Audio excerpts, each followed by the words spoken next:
इस वीडियो में आपको मिलेगा राष्ट्रीय शहीद दिवस पर एक सरल और प्रभावशाली भाषण जिसे आप कहीं भी आसानी से प्रस्तुत कर सकते हैं। आदरणीय प्रधानाचार्य जी, सम्मानित शिक्षकगण और मेरे प्रिय साथियों, आप सभी को मेरा नमस्कार।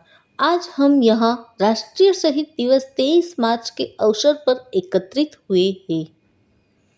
यह दिन हमें उन महान वीरों की याद दिलाता है जिन्होंने देश की आज़ादी के लिए अपना सब कुछ न्योछावर कर दिया। इस दिन हम विशेष रूप से भगत सिंह, राजगुरु और सुखदेव को श्रद्धांजलि देते हैं, जिन्होंने बहुत कम उम्र में हंसते हंसते देश के लिए अपने प्राण त्याग दिए। दोस्तों, शहीदों का बलिदान हमें यह सिखाता है कि देश सबसे पहले आता है। उन्होंने हमें आज़ादी दी ताकि हम एक बेहतर जीवन जी सकें। लेकिन सवाल यह है कि क्या हम उस आज़ादी का सही उपयोग कर रहे हैं? क्या हम अपने देश के प्रति अपनी जिम्मेदारियों को समझते हैं?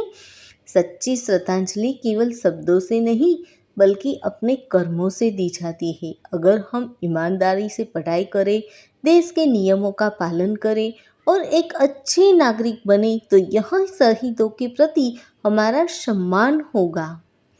आइए आज हम संकल्प लें कि हम अपने देश को और मजबूत, स्वच्छ और विकसित बनाएंगे और हमेशा अपने शहीदों के बलिदान को याद रखेंगे।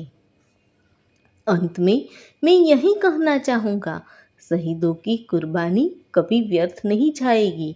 उनके सपनों का भारत हम मिलकर बनाएंगे। जय हिंद, जय भारत।